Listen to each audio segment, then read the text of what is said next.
I think one of the main things that seems to happen, especially in London, is that the pace of change seems to go ahead of what the community around can really cope with, you know. So it's like the changes seems to be forced on the community a bit too much.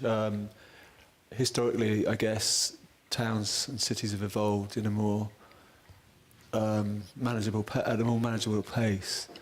I mean, obviously after the war in London there was a lot of redevelopment where the things were bombed out, and across Europe the same thing, but it's probably where the start of the problem is with social housing and things like that. So I think it's, I just think that that isn't taken into consideration enough, the impact of massive change on the local community, and it often means that small things like pubs and cafes and things like that are not considered important, whereas it's those small things that actually are important, you know, and you can't easily replace those just by building a, you know, Starbucks or something like that. So it's kind of, I think those kind of little details don't really figure in the minds of planners, and it's often what draws, you know, what makes an area unique or interesting. Good. Do you disagree? No. But as an ordinary, you're able to make a film about it in a sense. Even you're not pointing really in any direction. You're more documenting this area. But what options would an ordinary citizen have to have their say in how their surroundings look? You both obviously have homes, and how do you feel about your own areas? What could you do if there's suddenly a big complex planned across the street? And have you given that any thought? Well, I mean, just the same as anybody else, I suppose, really.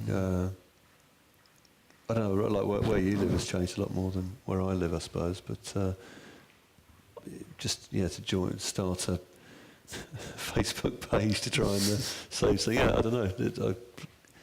I don't know, there's much you can do about it, really. I mean, obviously, making films gives us a voice, you know, but I think it's very hard to fight against things like that, you know.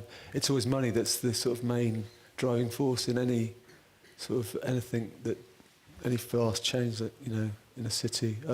So I don't, you know, living in a city like London, sorry, you kind of accept that it's going to change, you know. It's not like if I lived in in the countryside and I had a beautiful house looking over the beach, I would be really pissed off if, you know, something was, you know, blocking my view of the sea or something. But it's like you live in the city, you know it's going to change. It's kind of part of the process in a way, and it can be very exciting. You know, it's just, I guess it's the way it's handled. But what you can do about it, unless you become a developer, I don't really know, to be honest. Well, you have a lot of money and you're able to influence it with money, but that's the main issue, isn't it? Yeah. I mean, I don't know what's... Obviously, like, Malmo's changed a lot since we were last here. We went around the dock area this morning, and that just wasn't there, you know. Last time I came, there was none of that, and I don't know. I mean, it's the Docklands in London are a real example of disastrous kind of redevelopment, where the original inhabitants had absolutely no say in what happened to the place that they lived in. And I don't really know if it's the same here, but I mean, you know, we saw sort of studios that are about to be, they're going to disappear to make room for more apartments. Seems very little you can do anywhere when you're up against property developers. But did you feel that your film in any way affected the process here with? Well, we were probably, if anything, pro-Olympics, because the area. One thing I don't think we really mentioned in the film is it was very isolated, that area. There was no real transport links, even though it was very near central London.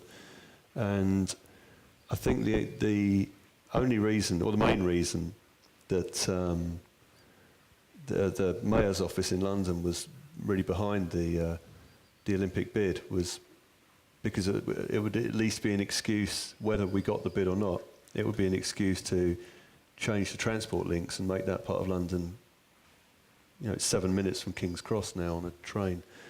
I don't think they were expecting to get the bid, so it was a bit of a shock. Everyone was surprised when we got it. So yeah, I mean, it was just a very isolated area. We used to go and film there at weekends on Sundays, and the only people there were like people driving very slowly in cars, up to no good. So we were a bit worried about losing the camera quite a lot. But there was nobody there. I mean, it's like there was only 2 privately owned houses in the whole site. And I think anybody who had industrial land there was recompensed, and they've moved out to Dagenham and Barking and places further along the Thames. I've forgotten what the original question was now.